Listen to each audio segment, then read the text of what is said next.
Oh, there we go. Pardon me. The committee will come to order, and without objection, the chair is authorized to declare a recess of the committee at a time. This hearing is entitled The Future of Housing in America, Examining the Health of the Federal Housing Administration.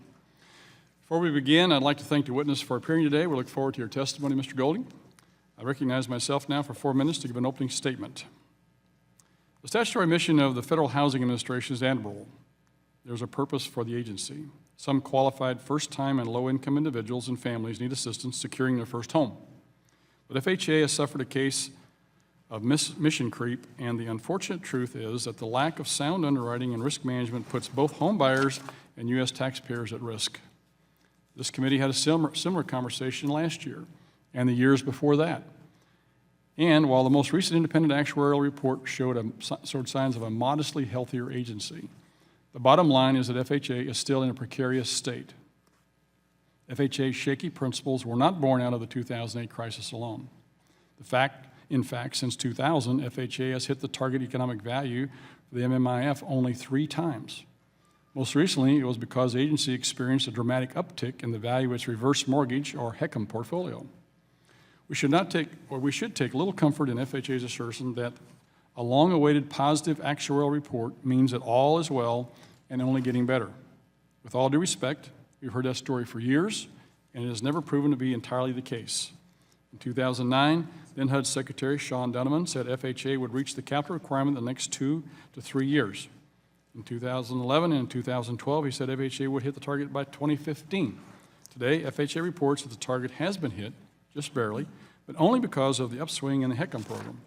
This is a portfolio that was a negative 1.2% in fiscal year 2014, now up to 6.4%. Meanwhile, the single-family ratio improved from 0.56% to a modest 1.63%. The underlying problems at FHA, high volatility and questionable underwriting, have existed for years and continue to pose, in our judgment, a threat to all Americans. To make matters worse, the agency decided last year, despite poor performance, to cut its income stream by lowering premiums by 50 basis points. Anyone who understands the fundamentals of lending and insurance knows you can't cut your income stream when you're in need of capital.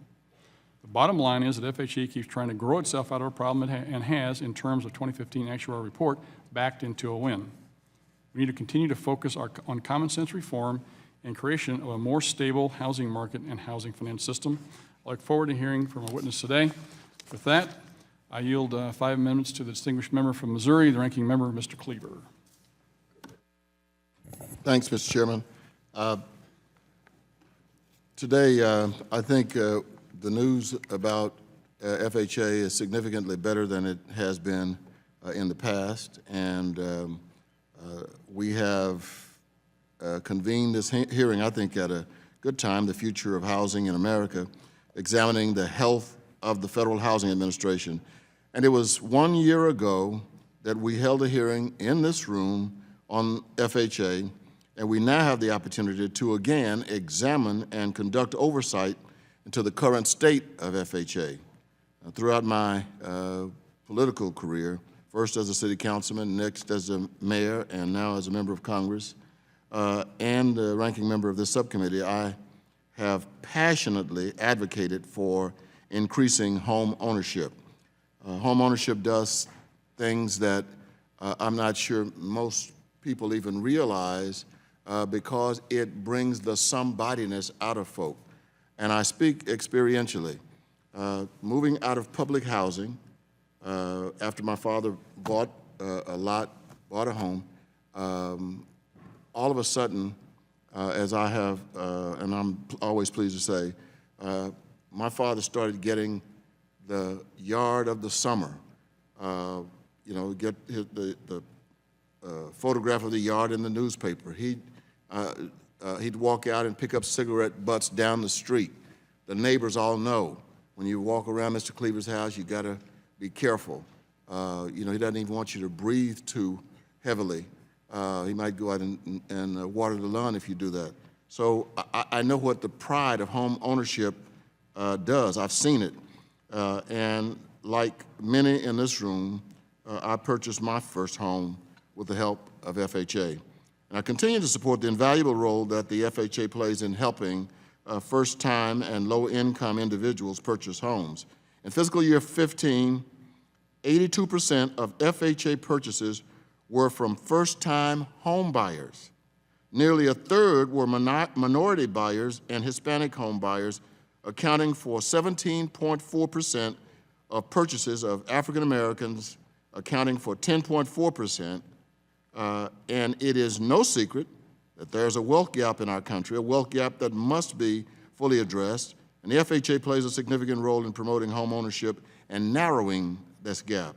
It is also important to note that overall health of FHA and the Mutual Mortgage Insurance Fund, MMIF, last year the FHA announced that it would cut annual mortgage insurance premiums by 0.5%. And it was projected that this move would bring an additional 83,000 new borrowers in a year into the market. In the first year since that change, the goal was exceeded by 106,000 new borrowers purchasing homes. That ought to be in excitement for the people of this country. The capital ratio is now 2.07%, and the net worth of the MMIF is up $19 billion in FY14. I'd like to thank you, Mr. Chairman, for this hearing, and I'd like to also express thanks to our guests for being here. Thank the gentleman for his statement. With that, we welcome Mr. Golding. He's the Principal Deputy Assistant Secretary, Office of Housing, U.S. Department of Housing and Urban Development. Mr. Golding, you'll be recognized for 5 minutes to give an oral presentation or testimony. Without objection, your written statement will be made part of the record. You're probably aware of the lighting system. Green means go, yellow means we've got 1 minute left, red means we're going to stop and try to get somebody else a chance to ask questions. So with that, you're recognized for 5 minutes. Welcome. Thank you very much. Thank you, Chairman Lukemeyer, Ranking Member Cleaver, and members of the committee. I appreciate the opportunity to testify about the status of the Federal Housing Administration. FHA is just as critical today as it was when it was founded in the midst of the Great Depression. So I am proud to say that as a result of policy changes and prudent risk management, FHA's Mutual Mortgage Insurance Fund is strong and improving.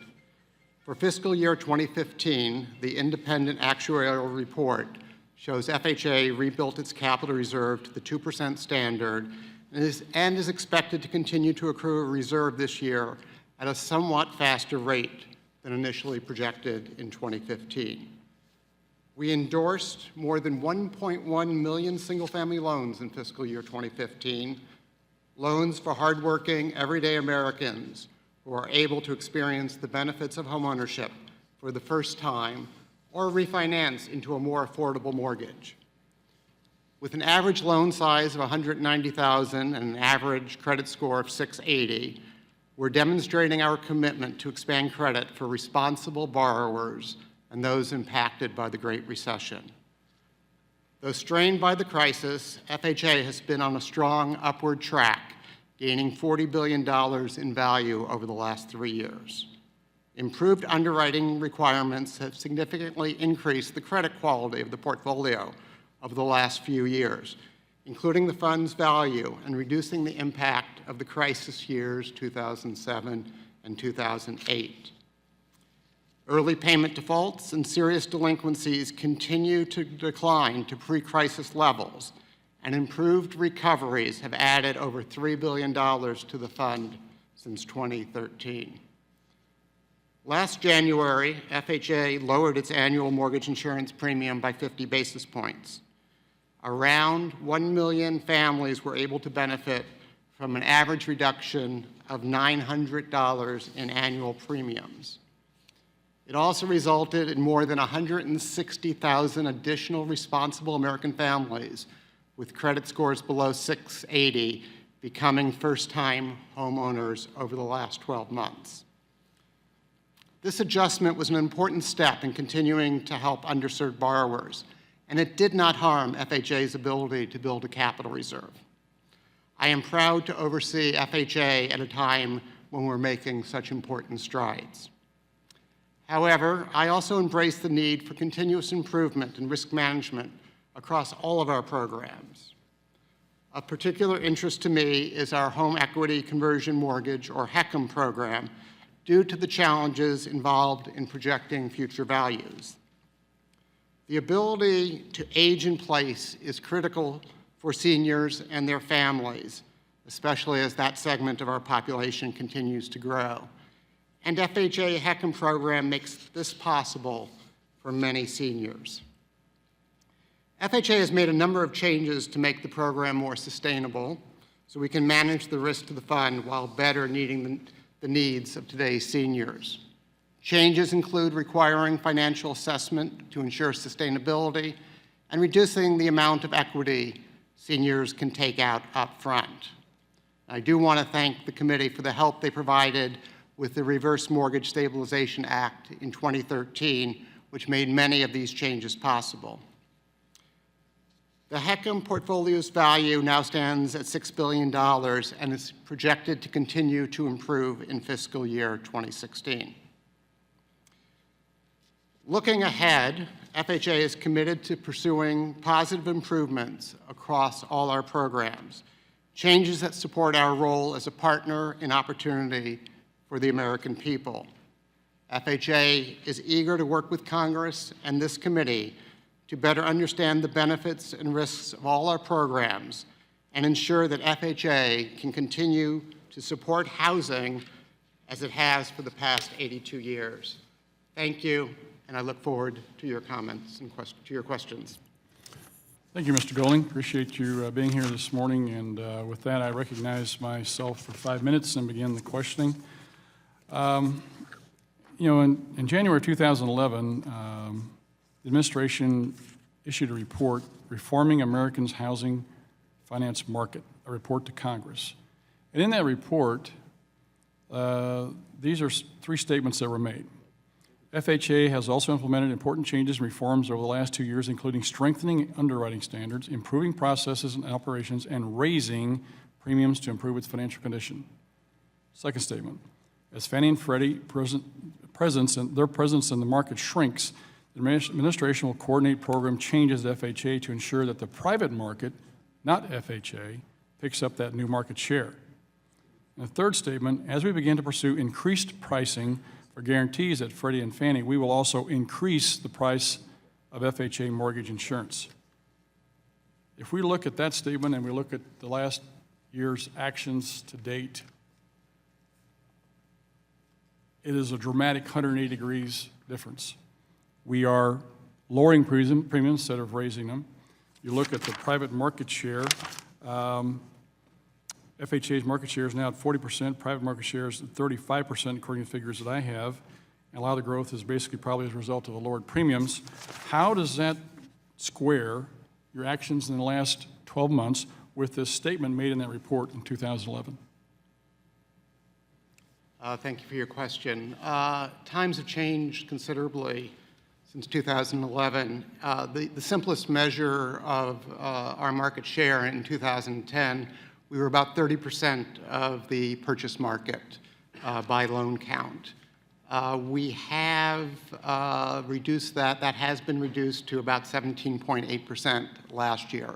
So you have seen other players step into the market since the 2010 period when that statement was made. We did raise in the crisis, I can't remember the exact number, it may have been upwards of 8 times the mortgage insurance premium. But as the fund stabilized, times change, and we try to set the mortgage insurance premium looking at the strength of the fund, how it's projected to grow, and the needs of the housing market. And I would also mention that while we did reduce the insurance premium to meet the market needs in the face of an improving insurance fund, we still are well above the historic level of insurance premiums for the FHA program. Well, what about can you answer the question with regards to your basically absorbing more of the market versus the private sector? I mean, this is one way, it looks to me like you're buying your way into the market with lowering your premiums. Is that a fair statement, or how would you refute that? Well, as I said, by one measure, we're down considerably from the 2010 period. Our market share is much closer to where it historically is. It historically is in the mid-teens. You referenced some numbers relative to, I think, the mortgage insurers in particular.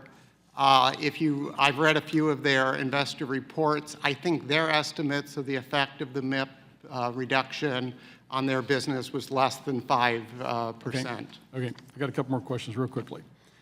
What is the profitability on your regular portfolio versus your reverse mortgage portfolio? What's the difference?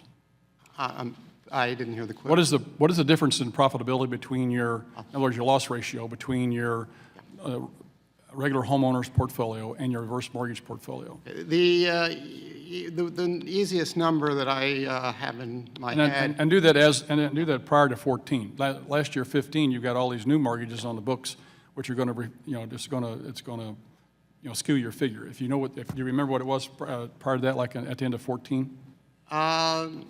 No, I don't remember the exact number, but there's no doubt that Can you see just a rough difference? Is it more profitable with the regular homes versus reverse mortgage? Yeah, the profitability or the negative subsidy rate for the forward market's about 4.5%. For the reverse mortgage, the subsidy rate's about negative subsidy rate's about 0.5%. So for every dollar of the forward market that we insure, we're expecting to bring in, or for every $100, $4.50 of extra income. That's for the reverse mortgage or HECM. That number's $0.50.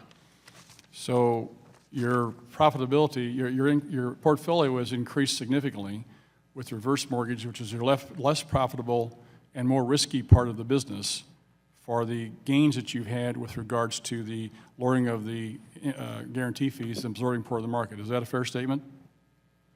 The HECM portfolio, reverse portfolio, is the riskier one. It was the one that grew greater in value last year. Okay, so we took on more risk, even though, and more volume. The volume we took on is more risky. That's the point we're making, and that's what you just said.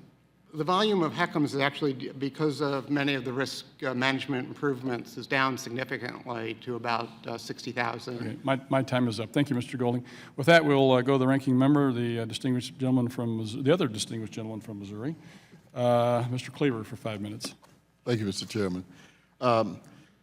During my opening statement, Mr. Golding, I spoke about my own family situation, and I did so because home ownership is an emotional kind of a thing for me.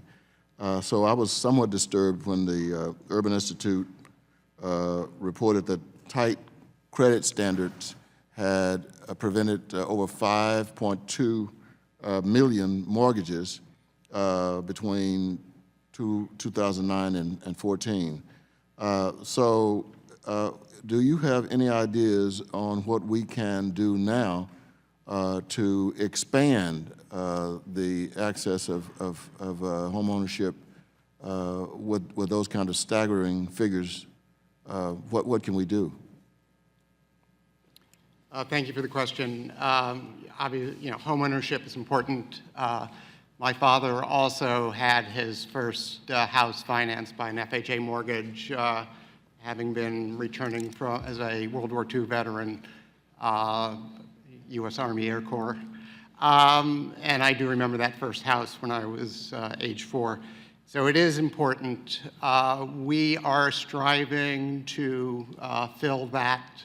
I think the Urban Institute and others have estimated almost 1 million missing borrowers that are not out there. Some is obviously, I would think of on the demand side, the household formation hasn't been there, although there are good signs that that has improved last year. What FHA is doing is, we're trying to make it a program where it's easier to do business and to offer the FHA product. And that really comes back down to offering greater clarity in our programs. We, for the first time in the history of the single-family business, put out a handbook that has all the rules in one place, so you can look it up, you can search it. That handbook was a big achievement. We've also been working on improving our risk management, supplemental performance metric. So we're continuing to try to bring in new lenders who will be willing to offer FHA product to the American consumer make it while still holding them to very high standards, making it easier to do business with FHA. I may come back to that later, but I don't want to get a lot in. I've heard almost all my life that when people die, their fingernails and their hair continues to grow. And probably generations keep passing it on. The same thing is, parents say, my kid had a sugar rush. Scientists all agree there is no such thing as a sugar rush, yet people believe it. And then likewise, people continue to say that FHA is doing subprime loans. That's no different than the hair growing in a grave. So can you deal with that? Have you heard any of those three? Yes, I've heard all of them. Probably I've said a few myself, except I've never said FHA is definitely not in the subprime business. I've been in the mortgage business a long time. I saw the damage done by subprime. FHA has always been a fully underwritten mortgage. We verify income. We make sure it's a sustainable mortgage for that usually first-time home buyer. It is so far away from subprime. I think there's a tendency for people just to translate credit score into subprime. There are lots of reasons why our fellow citizens have a 660 credit score. It is the medical expense, it's the unemployment, there are things that get you to be late a payment or two and have your credit score at 660. That doesn't mean that you shouldn't have a place to live and the opportunity for home ownership. Yeah, I do think it's probably related to the credit score, but as you said, that shouldn't be the only factor. Hopefully, I'll get a chance to raise the additional questions along those lines. I'll yield back, Mr. Chairman. Gentleman yields. With that, we go to the gentleman from Florida, Mr. Ross, for 5 minutes. Thank you, Mr. Chairman. Thank you, Mr. Golding, for being here. I want to address some issues with you with regard to the proposed administrative fee for administration support and IT. The President's budget in the HUD request has indicated that they are seeking to charge an administrative support fee on FHA lenders. And I think that it's been rejected by Congress several times. I'm glad to see that it at least has a sunset provision so that this proposed fee won't be in perpetuity, but my concern is that I believe your budget document states that the fee will be charged on a prospective basis, and yet the budget request says that the fee would be calculated based on mortgages that were insured under this title during the previous fiscal year. That seems to be a disparity. It's almost as though it's retroactive. Could you explain that? Yes, thank you for the question, and thank you for the opportunity to clarify. This is one of the cases I did a lot of math in my youth when I was a student. It's easier probably to put down the algebra than the English words, which often fail us. But let me tell you what we think that means and how it actually would work. Basically, and we will go out for, public comment and feedback, however we would implement it were it to pass. But it would be after the date. You would basically say for loans endorsed after the date of this public comment. So it'd still be going forward? It would still very much be for example, small lenders who can't, have got a small book of business, all of a sudden they can't plan based on this complex formula, and suddenly they receive a fee for retroactive. You're telling me that wouldn't happen? It would not happen. At all? It would basically be at the end of the year, you would then look back.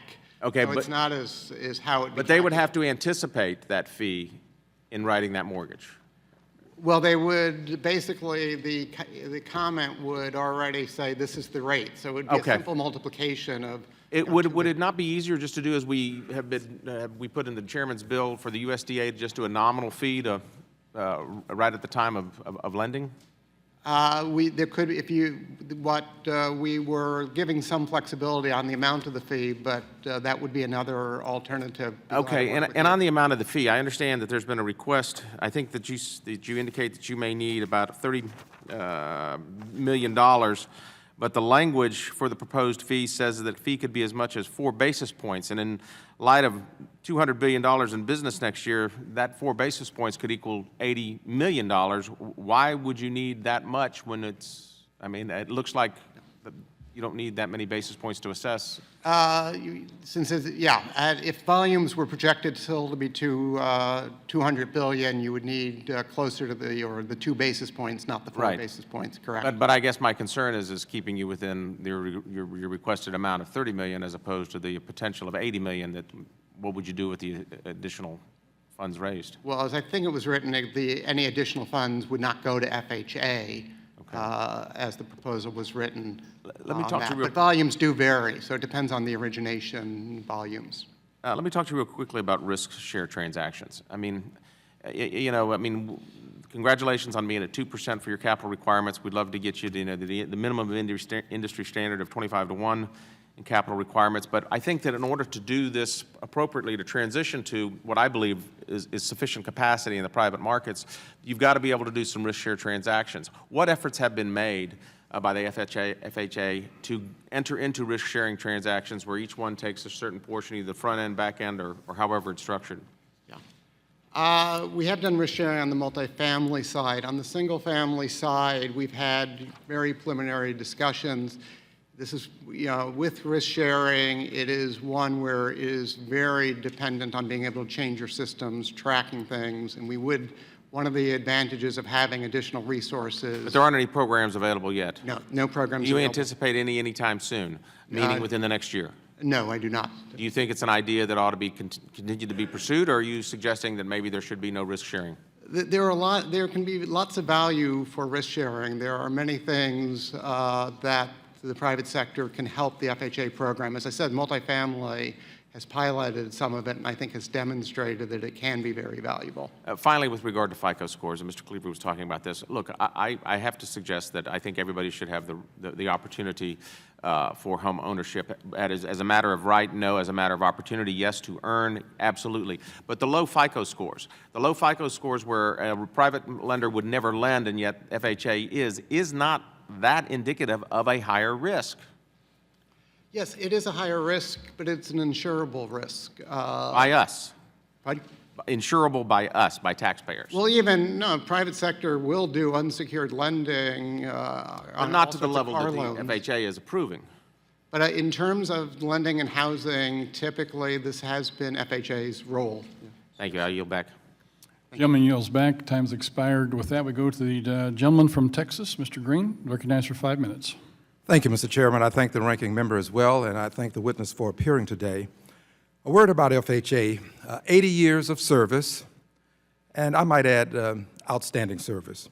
34 million first-time homeowners, low-income Americans having the opportunity to fulfill the American dream, have a place to call home.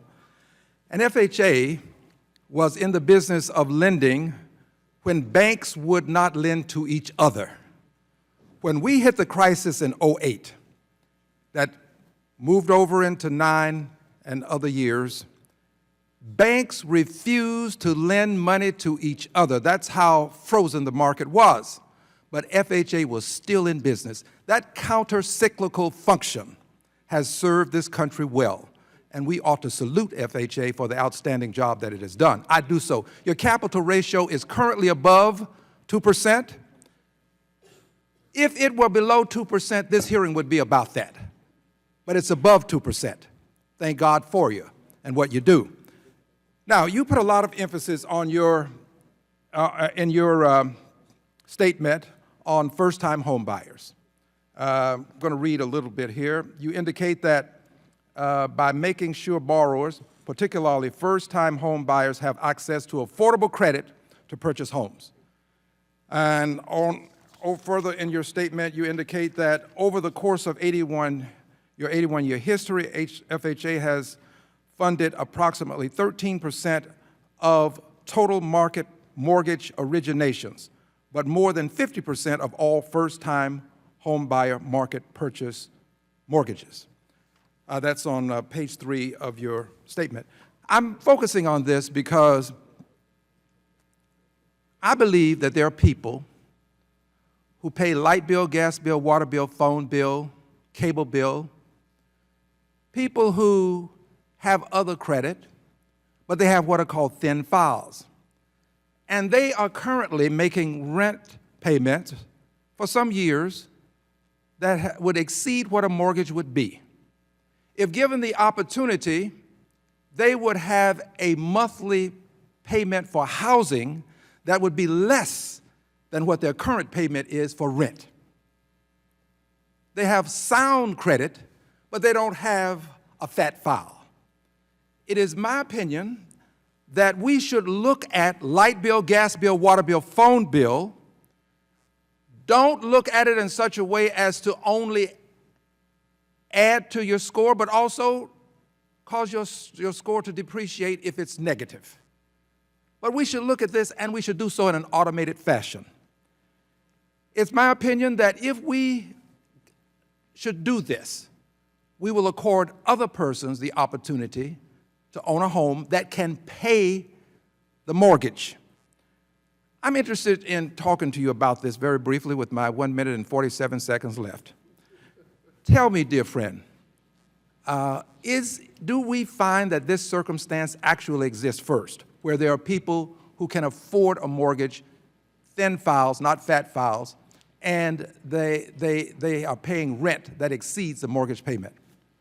Thank you for your question. Absolutely, yes. There are a lot of people for whom rent is, in fact, over half of their income sometimes, and they're still paying. And as we know, the rent burden is even growing. So where homeownership may very well be the right answer and lower cost on that. And we today strive to address those thin files. We use a scorecard, but we also use manual underwriting if you do not get an accept on the scorecard. And it's those exact type of documents that we encourage lenders to look at. With my 50 seconds left, let me intercede and say this. What we need is an automated process. We are doing it manually, and by the way, other lenders do it manually too. They look at these things. But we need an automated process that will allow us to help more people in a much more expeditious fashion. Do you concur, my dear friend? Yes, was my second sentence. There are good things happening out there. People are starting to grab some of that data, and we're looking to see how we can incorporate it into what we do in terms of underwriting FHA mortgages. With my final 11 seconds, let me just say to you, I want to work with you to develop the automated process. I'm working with my colleagues here in Congress, and there are many on both sides who favor this. We just haven't reached a proper conclusion yet. But I want to work with you to get this done. It really is a good thing for not only the people who will benefit, but also for the American economy. I yield back the balance of my time, and I thank you for the extra 17 seconds. Gentleman's time's expired. With that, we go to another gentleman from Texas, Mr. Williams, for 5 minutes. Thank you, Mr. Chairman. Mr. Golding, thank you for your testimony today. We appreciate it. I'm a small business owner. I'm from Texas, as you heard. I want to echo some of the statements made by my colleagues so far. In my mind, it's simple. In my business, the car business, we do it all the time. If I want to gain a customer and prevent them from buying from an automobile from a competitor, I'll lower or cut the rates. We give the customer the best deal we can. Just like what the FHA is doing. Now, lowering premiums, for example, rates, gives FHA a greater share of the market, a competitive advantage, we'll say, over the rest of the industry. But the only difference is, we talked about earlier, is unlike the private market, which I'm in, the taxpayer is providing the backstop. It's taxpayers' dollars, and fairly substantial one, as we've already discussed. So a greater share in the market equals a greater liability. We see this with Fannie and Freddie. We see it with the National Flood Insurance Program, and on and on and on. Frankly, discouraging the private sector participation is what the federal government is good at. So my first question is simple. Should we consider requiring that borrowers show that private mortgage insurance is unavailable before being able to obtain FHA mortgage insurance? Thank you for the question. And as I don't think that type of standard would be very easy to implement. As I mentioned earlier, if you look at some of the MIs They said, they told their investors that under 5% of their business was affected by the mortgage insurance premium. So we tend to be in very different markets. I do understand there's some overlap and some tension between It's the no. two. No would be the answer. No, I think, So what policy tools do you recommend then to ensure that the FHA's future role minimizes market distortion and preserves the financial condition of FHA? I think in terms of getting private capital back in, especially as it relates to the mortgage insurance industry, their traditional market has been serving the conforming market and the GSEs, and the housing finance reform and getting real competition in is probably the most powerful tool for getting private capital back into the mortgage Competition is industry. the key word. I'm glad you said that. Now, so switching topics, let me go back to my own experience in selling automobiles for a living and use the FICO scores. Now, contrary to what some might believe, my industry heavily relies on one's credit history, as you probably know. In most cases, the borrower becomes riskier based on their credit score. I think everyone knows that. In fact, there are some studies that show that loan performance deteriorates rapidly for borrowers with FICO scores below 660. So the FHA currently allows homeowners with exceedingly low FICO scores by industry lending standards, and frankly as low as 500, to qualify for its mortgage insurance. So should FHA be in the business of insuring loans to borrowers with credit scores so low, and frankly I can't even sell a car to, that other private sector companies would deem too risky? In other words, we talked about earlier, you really are in the subprime business. Thank you for your question. And the risk management and the use of credit scores and what the odds ratios are things that we study considerably on that. We have taken the important step that if you're below 580, you need to put 10% down. So you have to have that compensating factor. And we take into account the credit score during the underwriting process, in particular the total scorecard. So if one has a 620, one needs other compensating factors, whether it's debt-to-income ratios or the amount of the down payment. And we do look very carefully at the credit score in deciding what FHA mortgages to insure. Okay. And another question, does FHA, do you feel like, has an obligation to underwrite mortgages for applicants with credit scores that are that low, or the low end of the FICO spectrum? Thank you for the question. It's always where exactly you what's the last loan in is always a difficult one. We look at our credit policies. We are comfortable with the credit policies we have today. And in fact, the credit mix that we're getting is actually quite good with 680, which is higher than the historical average has been over those 82 years. Okay. All right. Thank you for being here, Mr. Chairman. I yield back.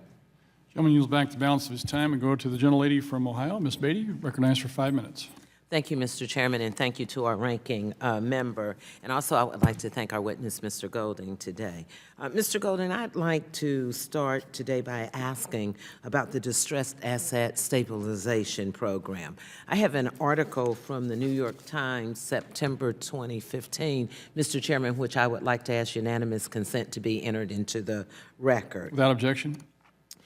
This article brought to light the affinity for which hedge funds and private equity funds have for buying discounted mortgages from HUD at auction under the Distressed Asset Stabilization Program.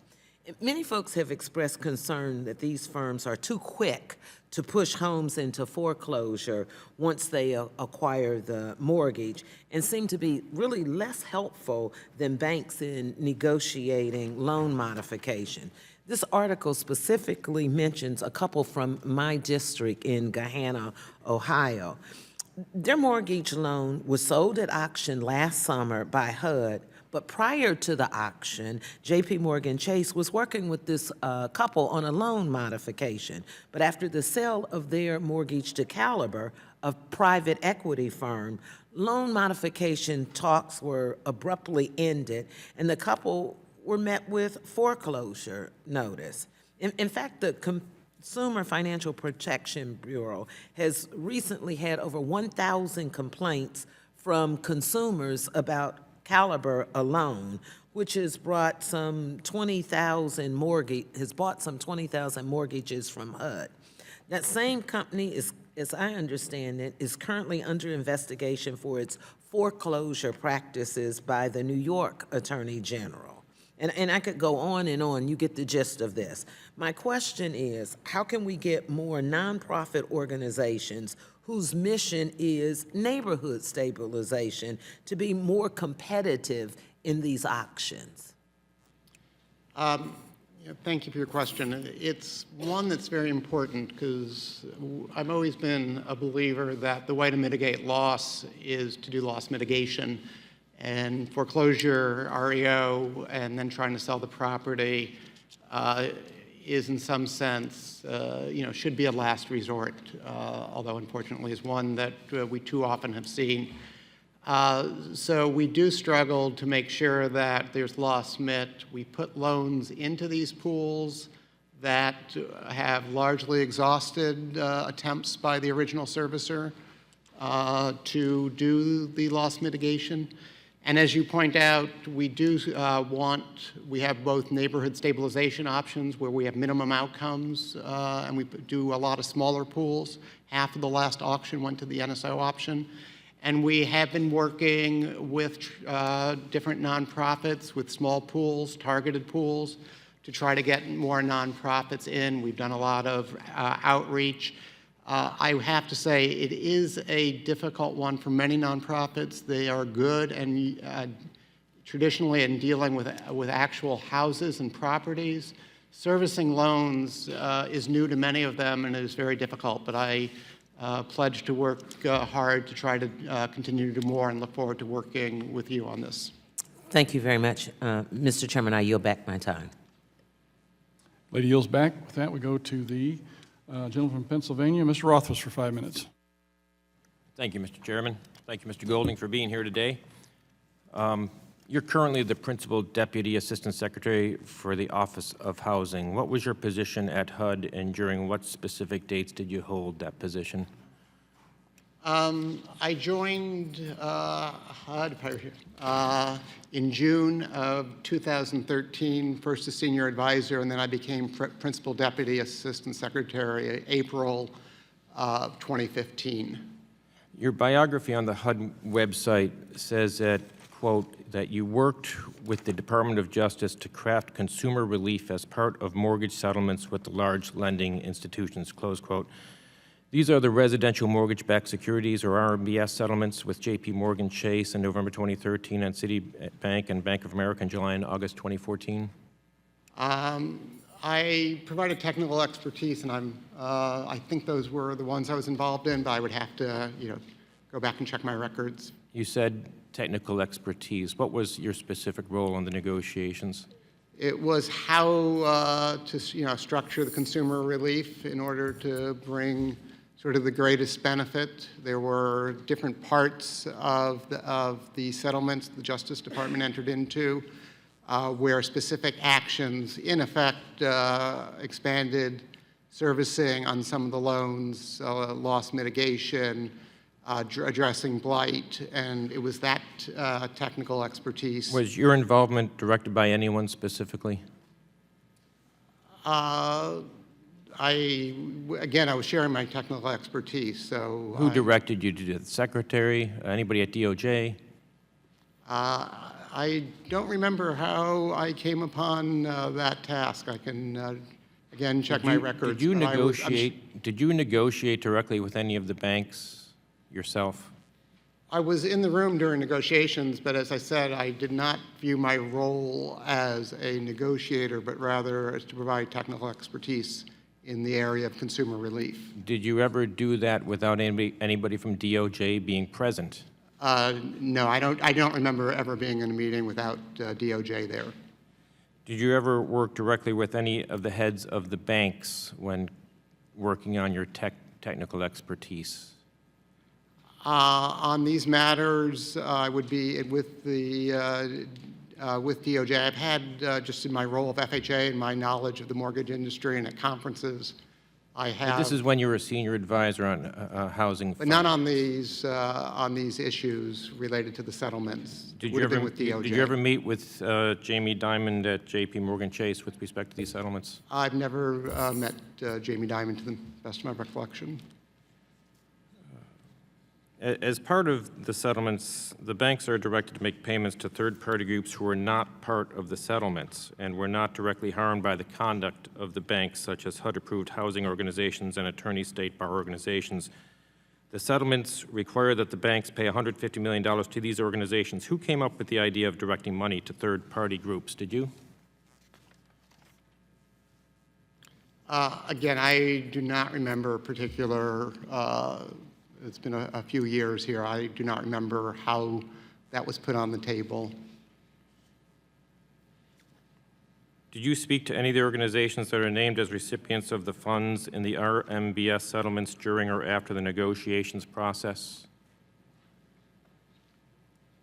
Again, I don't have a list in front of me, but so I'm not sure who they are, whether I've ever talked to them before, during or after.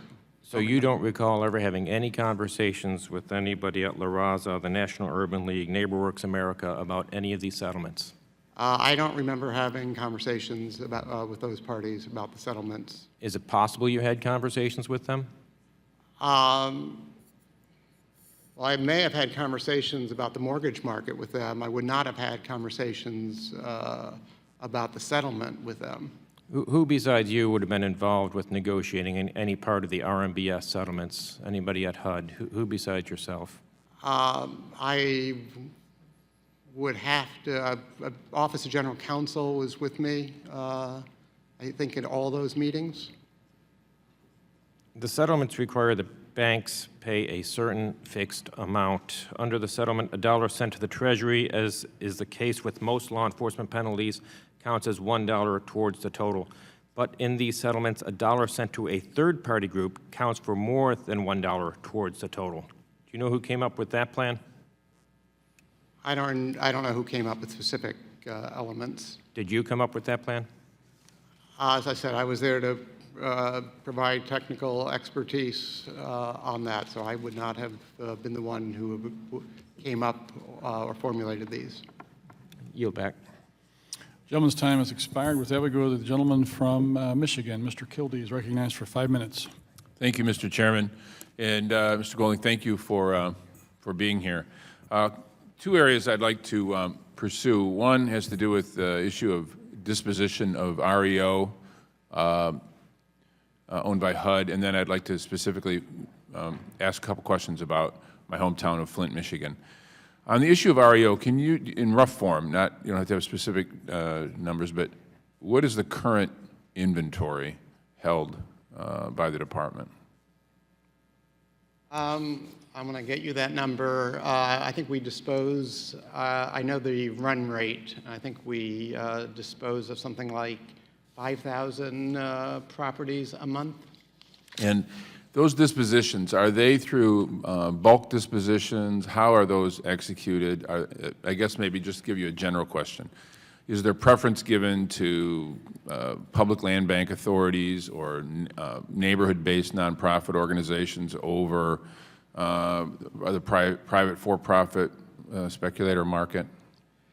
There are, I will have to get back to you on specifics. We tend to sell them one at a time, manage that process.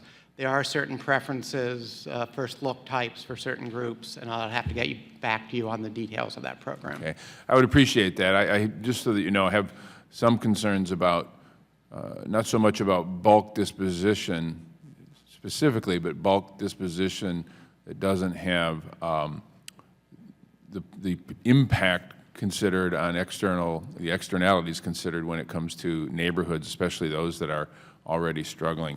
I appreciate that, and if we could, pursue some engagement on that subject, I would appreciate it. If you could help me think through, maybe offer some guidance on what the department's role might be in providing direct assistance to people in Flint, and I'm sure most of you are familiar with what's happened in Flint due to a series of decisions by the state-appointed emergency manager and then the lack of enforcement of the lead and copper rule, we've had an extended period of time with high levels of lead leaching into the water system and having obviously a devastating effect on individuals, but particularly on children, which is the real tragedy. But part of the problem that we're seeing right now is that the city, which is a city of about 100,000 people, is now getting sort of a third hit to its housing market. The chronic abandonment as a result of population loss driven by globalization, racial avoidance, poor land use planning, et cetera, was the first hit. The crisis, the housing collapse, was a second hit, which really drove down property values. In the last 7 years, for example, the real estate values in the city of Flint have been cut in half, just in 7 years. And now the crisis that we're facing with water is a third hit that I'm not sure without some serious intervention we're going to be able to recover from. We're seeing, for example, individuals not being able to close on sales, even sales that they're able to make, which is one question. I mean, who's going to buy one of these houses? But even when they can, not being able to get to closing because they can't provide the kinds of certifications regarding drinking water that would be required to close. Can you just address, first of all, whether or not the department is thinking about this, and if so, what that thinking is, and if the answer is no on either one of those, how we can engage you? No, we're very engaged and very focused. The Secretary has made that very clear. HUD, let me talk about what FHA is doing, because there are other activities at HUD. And it is something that is of grave concern. FHA tends to be the lender in communities like Flint. As you know, it is part, we talk about counter-cyclical role, but sometimes that's not just the national recession. It's cities like Flint that have been hard hit. So we have stayed there and will stay there to be part of the mortgage market because it's important to have lending. That said, it's also, we will lend only on houses that have safe, potable water. It's part of our long-standing mission, goes back 82 years. And we've given guidance to the industry on how they can do both, how they can still continue lending. We will continue to monitor that, be glad to work with your office. It is so important to continue lending because if you cut off lending, you basically will drop house prices even further. On the other hand, we have to make sure that the water is potable. And we have given clarity. We're looking to see whether certain waivers are necessary. Be glad to work closely with your office on this one. Thank you very much, and I see that my time has expired. Thank you, Mr. Chairman. Thanks, gentlemen. I would be willing to yield you another 2 minutes if you have some more questions, because I think this is an issue of utmost importance, not only to you, but for the country. And to get the gentleman here in front of you and have him be able to be on record for some things is going to be very helpful. I'd be willing to lend you 2 more minutes, sir, if you've got some more questions. I really appreciate that, Mr. Chairman. Thank you. I guess the specific question, and whether you've been pursuing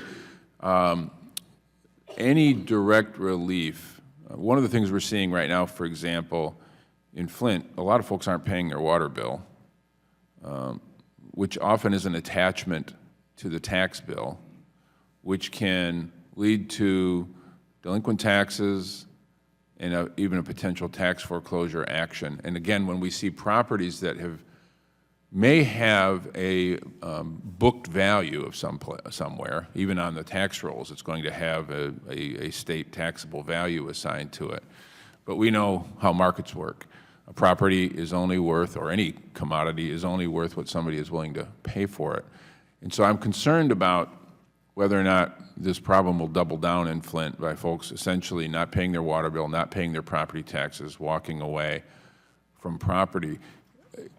Is there any way or any thought you have about assistance, direct assistance to individuals to prevent the loss of their home, which would obviously affect them, but worse, would contribute to an oversupply of substandard housing in a weak market community already? I'm going to have to check to see the tax and insurance defaults, which that has not risen to me of being an issue, but is one that you have my personal commitment to monitor. and make sure that we are responding appropriately. We don't want to foreclose because of a tax, and if someone's not paying their water bill, it's sort of understandable on that one. So again, very much the entire department is committed to doing what it can, is focused on this, and thank you for bringing this specific issue to my attention. Thank you, and we will follow up with you and perhaps get together again. Thank you, Mr. Chairman. I really appreciate that indulgence. Absolutely, gentlemen. Hopefully it can be helpful in any of the ways to work on your problem. It is of significant and national importance.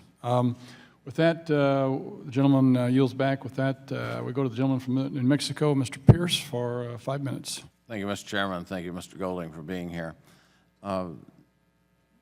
As we look at the CFPB, they require QM standards for loans. Do the loans that you all insure comply with QM standards?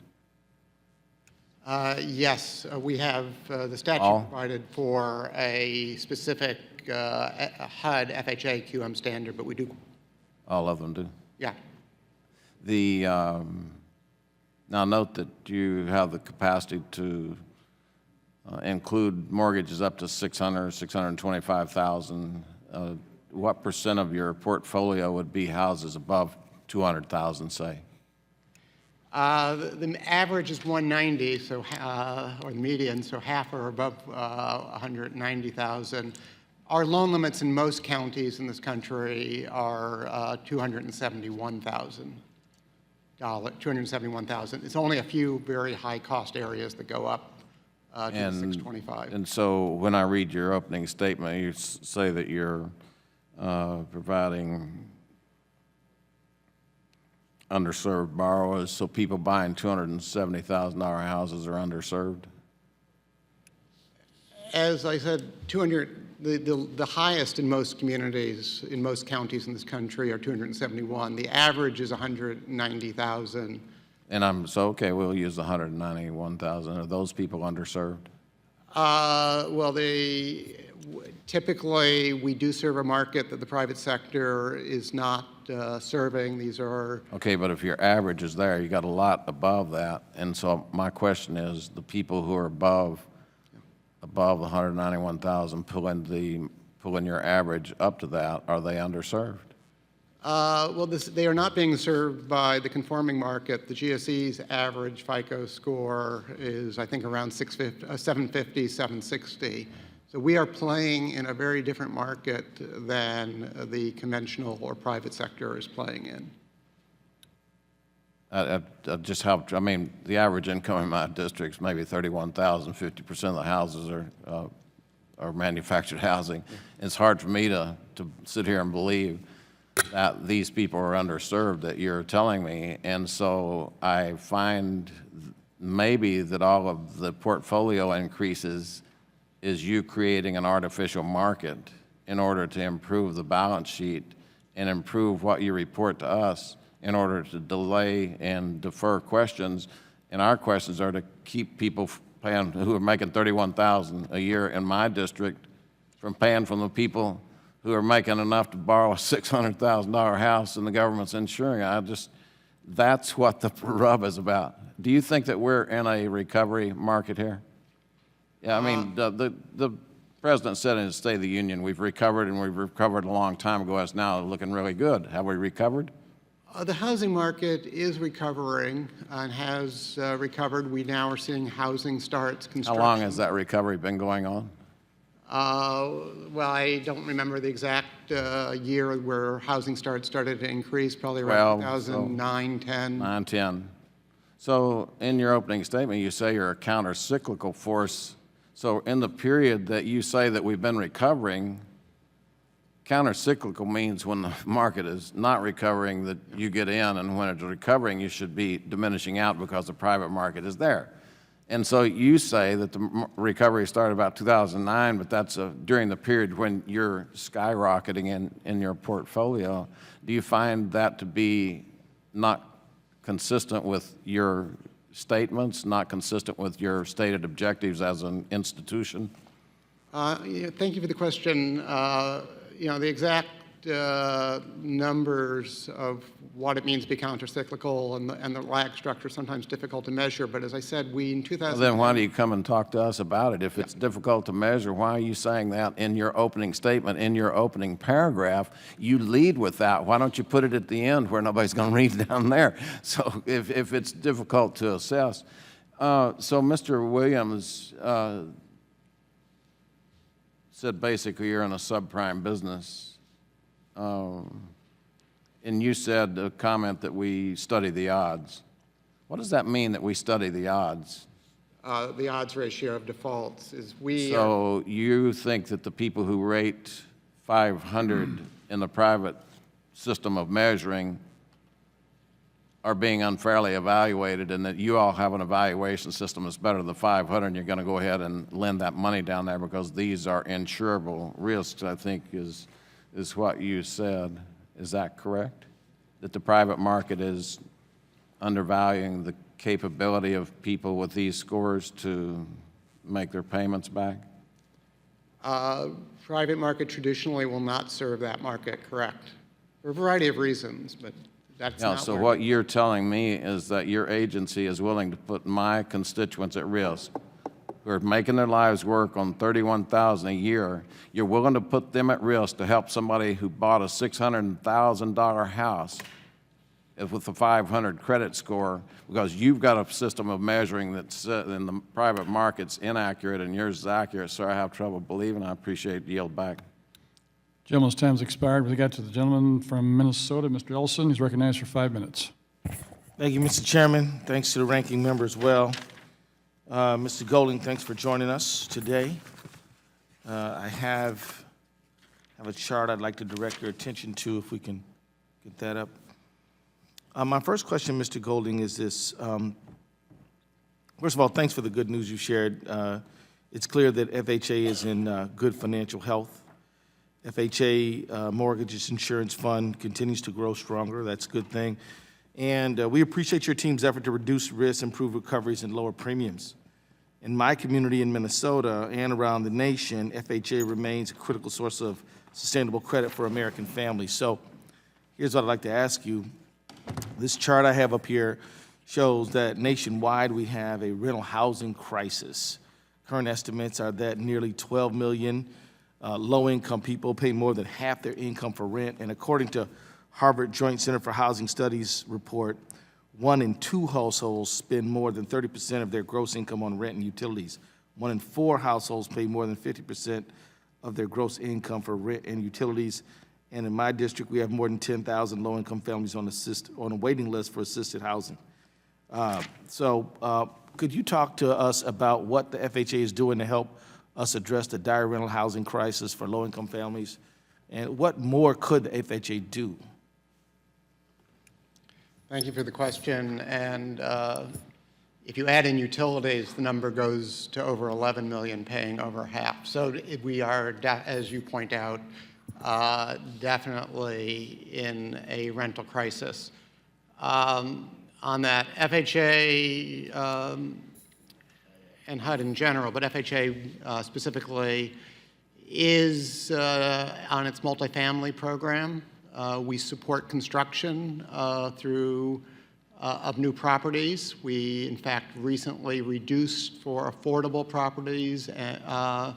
We reduced the insurance premium in order to attract more capital into that sector, so that we would get more construction, more units, and more proceeds for rehab also. So it's not just the construction, but it's the substantial rehab.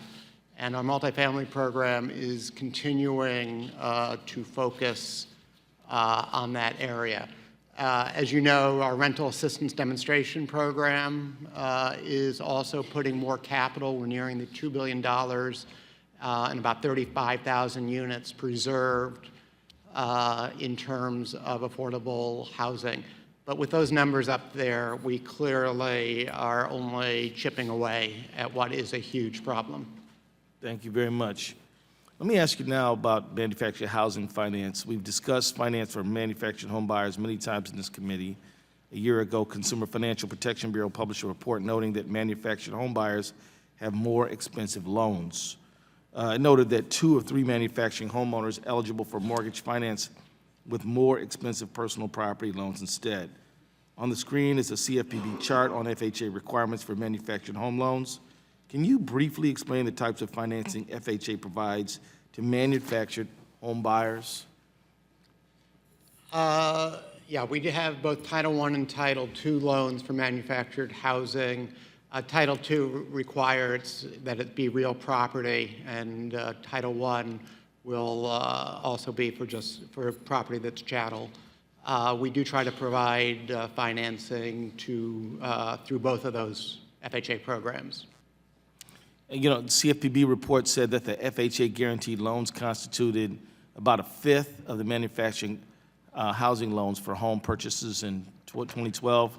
That seems a little low, especially about half of all African American and Hispanic households seeking mortgages have relied on FHA for financing since 2008, contrast 20% to 50%. What can the FHA do to improve the financing options for people who buy manufactured homes? It is an area where the demand has been declining. We'll commit to working with you and your office to see what more we can do in this area. As you point out, it is an important source of affordable first-time home ownership. So real quickly, in Minnesota, we have 8 manufactured home communities that are resident-owned, which we're very proud of. Can FHA help those residents buy their property? Again, thank you for the question. I'll have to work with you on that. Be a good thing if we could. Thank you. Gentleman's time has expired. With that, we go to the gentleman from New Jersey, Mr. Garrett, Chairman of the Capital Markets Account, our committee here in the Financial Services. With that, gentleman's recognized for 5 minutes. I thank the chairman, I thank the secretary for coming here to testify, and I thank anyone else who is here from the department coming to testify. By the way, who else is here from the department? Can you raise their hands? Anybody else? That's it? Thank you. About a third of the audience. So the past news in these hearings was that, as has already been talked about, has been that the MMI has consistently, in the past, been below the 2% minimum capital requirements as required by law since 2009. You've indicated it is now above that level. It should be noted that the 2008 downturn was not foreseen or expected by anyone. The taxpayers are still on the hook for over $1 trillion of FHA-insured mortgages.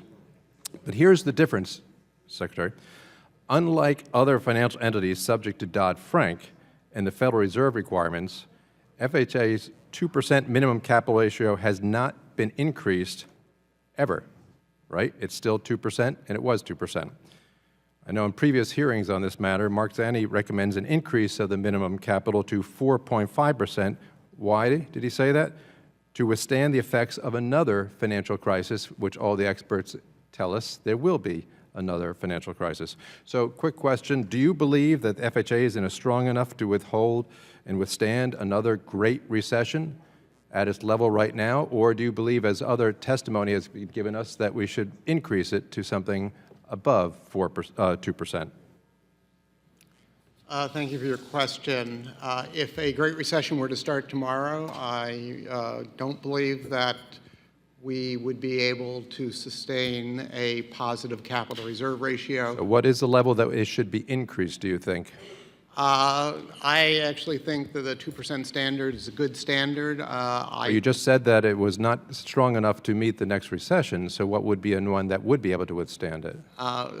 We are growing, and it's projected to, the fund, there's a question of the standard. I don't expect the Great Recession to start tomorrow, but we are building reserves above that 2%. And I appreciate that. So what is the goal? What is the target you're trying to get to?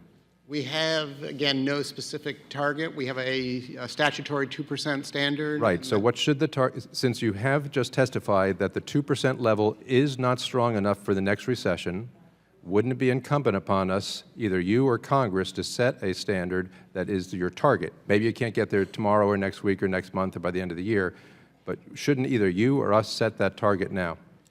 As I said, the Great Recession starts tomorrow, but we can withstand some recessions on that, and we'd be glad to work with your office to try to come up with what the number is that we would be in order to survive another That would be great. And recession. that would be fantastic, actually, if you could provide us with that number. Now, private financial institutions have to go through stress tests to deal with that situation, you know, to try to prepare for that. You do not, correct? Correct. Is that something that we should require, or you should do voluntarily, do your own stress tests? The independent actuarial does do scenario analysis, which is similar to a stress test. But isn't it true that when they do those, they do so based upon your assumptions? They do a variety of assumptions, many of these assumptions taken from third parties, some from OMB, but Isn't it true that they say that some of your assumptions are not accurate or faulty assumptions, and that they recommend other assumptions? That's my understanding. Okay, I'll have to go back and look at the exact report. So would you be adverse to having either have Congress order, or you can do this independently? You have the power to do your own stress test that is akin to or similar to or the same as what the Fed requires of private institutions. Why wouldn't that be fair and good to do? As I said, there are scenario analysis. But they're not. But they're not. You agree that these are not the same stress tests that the Fed requires in private institutions. We agree on that, don't we? They're not exactly the same. They're Right. similar. So wouldn't it be good to do those similar stress tests just like the private sector would? That would give us a best picture. It always is good to look at different scenarios. So would you commit today then to reaching out to them so you could do the exact same stress test so we could come back and put everything on the even keel? It's very difficult. It takes to know exactly what the Fed. We are not regulated by the Fed. Very difficult to know. You could do this by You could do this by yourself. Adopt those standards and do your own stress tests. Would you commit to doing that right now so we can know conceivably that these are on the same level as the other private institutions have to deal with? That would be great if you could say that. We do and continue to look at different scenarios. Not being regulated by the Fed, it's very difficult for me to make a commitment that will match exactly what the Fed does. Gentleman's time has expired. We go to the gentleman from Missouri, Mr. Clay, recognized for 5 minutes. Thank you, Mr. Chairman. Thank you, Mr. Golding, for being here today.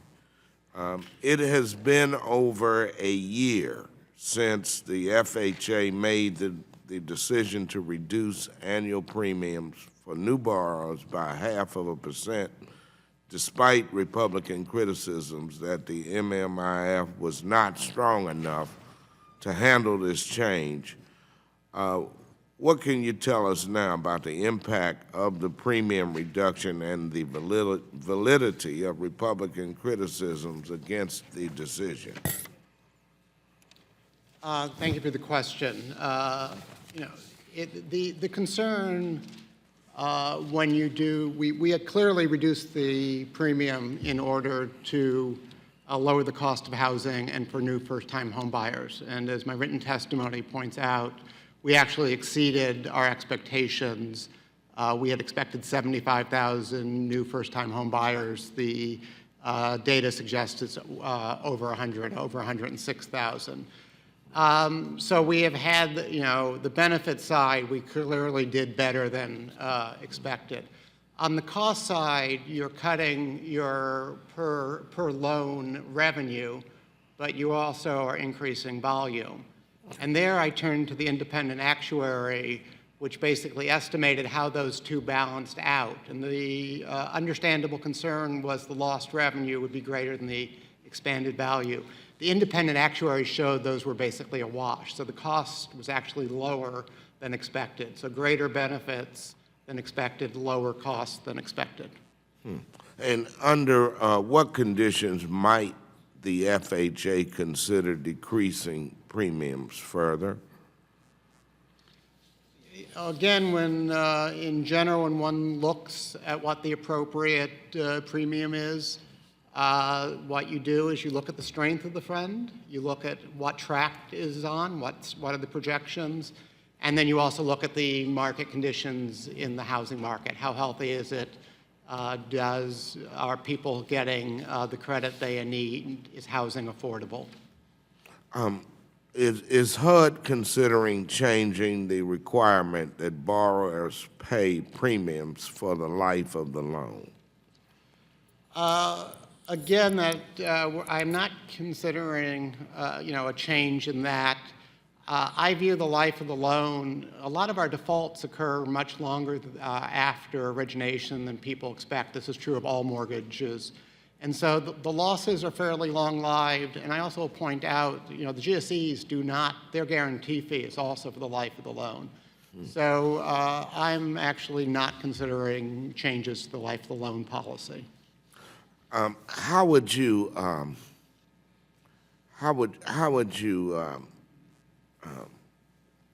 consider the health of the housing market? I met with some home builders yesterday, and apparently it's increasing, but they complained about some of the regulatory obstacles, and they think it's a little more difficult, especially with some of the hurdles that they have to jump through in relation to the Clean Water Act and things like that. What are you seeing? Yeah. So especially for new construction, largely driven by household formation, and that has is much stronger than it had been. It's over 1 million households. There's no doubt that getting the land and getting it permitted are tough issues, and it's community by community. It is not, there's not just one national policy there. As they say, real estate's local, no more than when you're building. Okay.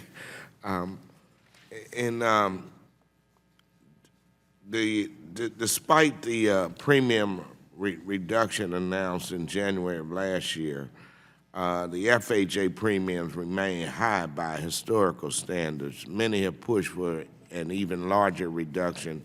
The most recent independent actuarial report on the Mutual Mortgage Insurance Fund shows it to be in a strong financial condition.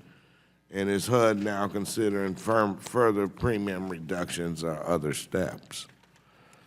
We have no plans at this time. Again, it's one of these things that we evaluate. It depends, as I pointed out, on the strength of the fund, its trajectory, and the needs of the housing market. I see.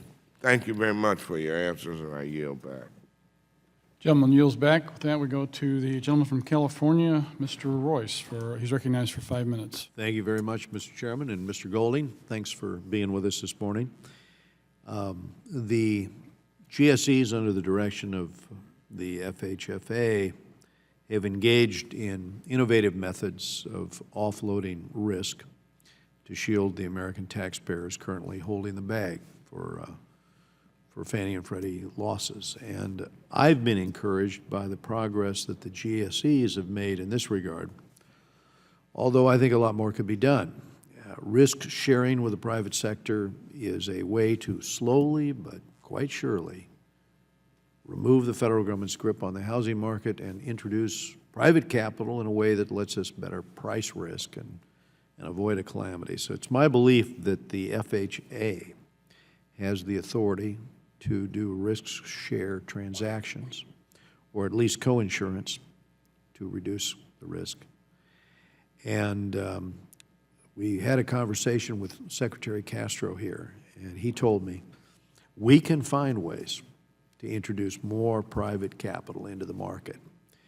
And I was going to ask, what are you doing to work with the private sector to reduce taxpayer risk and increase the role of private capital in mortgage finance, with an eye to avoiding the need down the road should troubled waters be ahead of avoiding any taxpayer-funded bailout? Thank you for the question. And Yeah, I am aware of what the GSEs have done, some of their innovative products. As I mentioned before, on the multifamily side, we do risk sharing.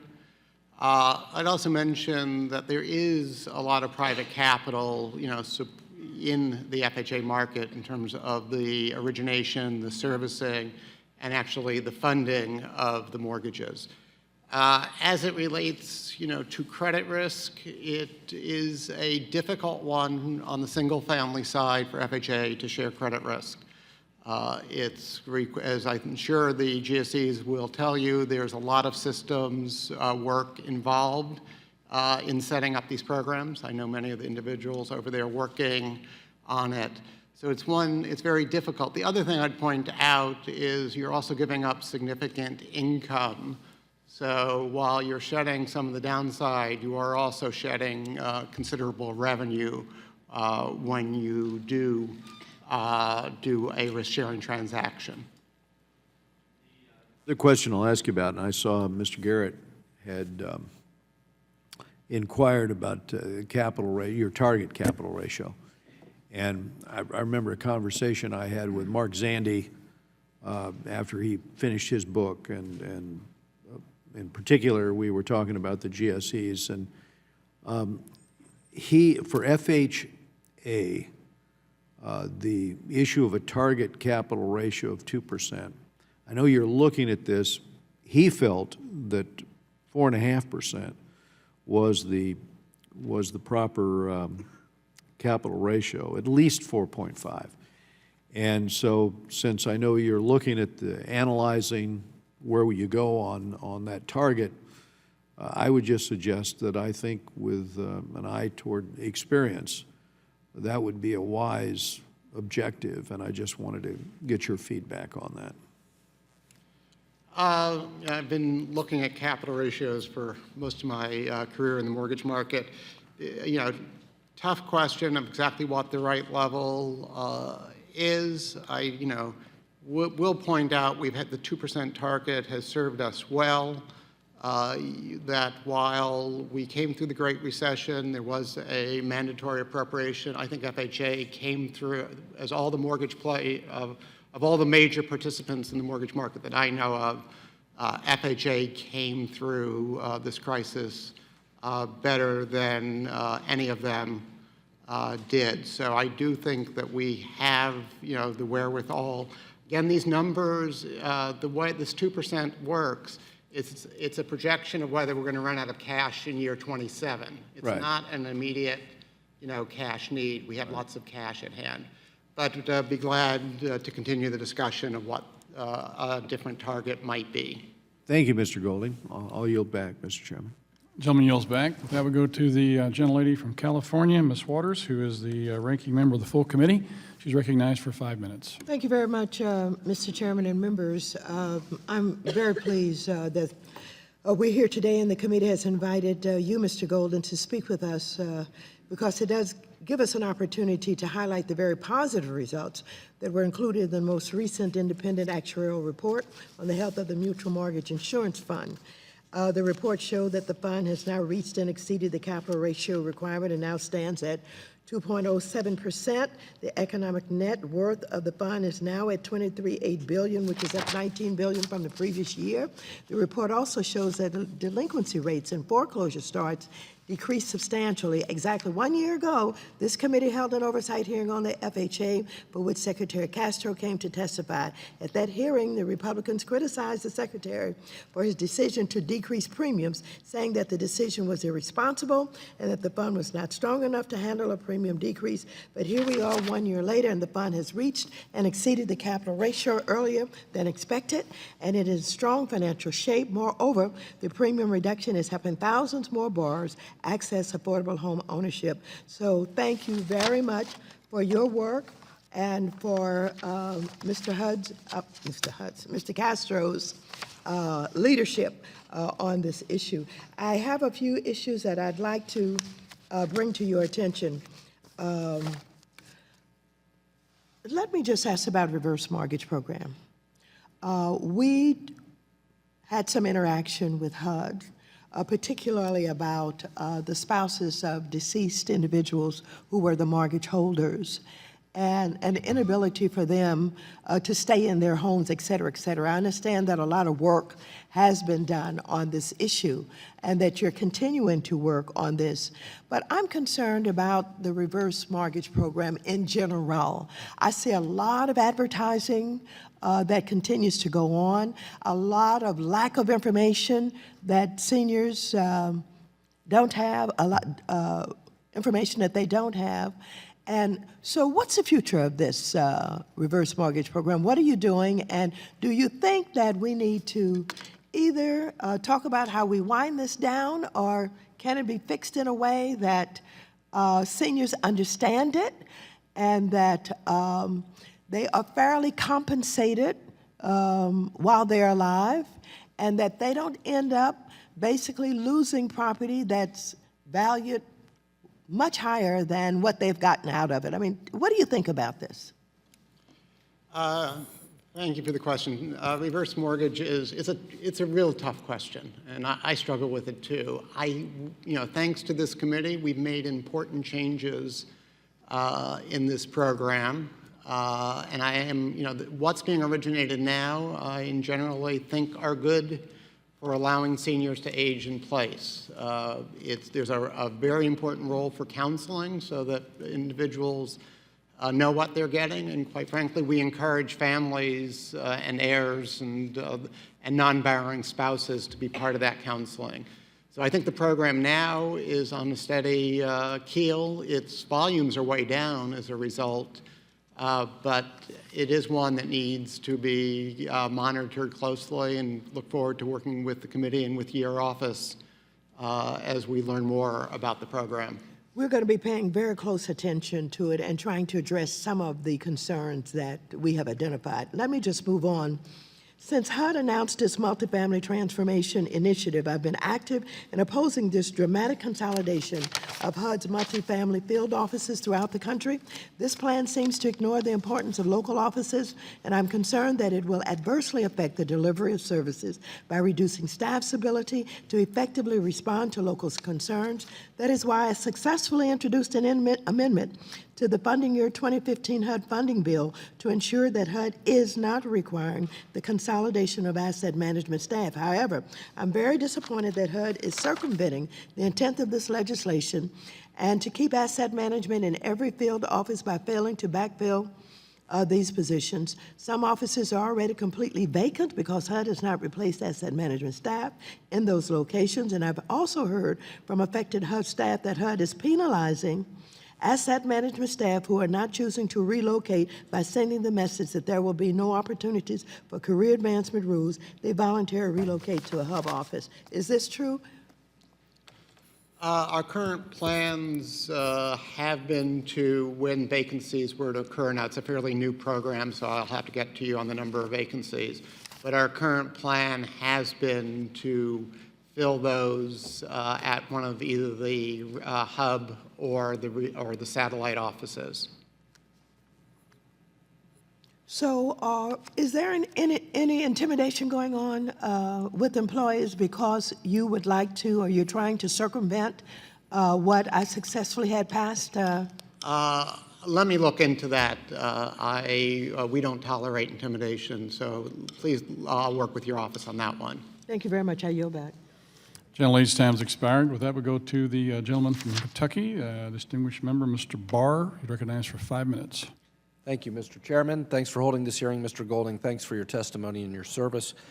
I want to follow up the line of questioning from Mr. Garrett and Mr. Royce on what is the appropriate capital reserve ratio.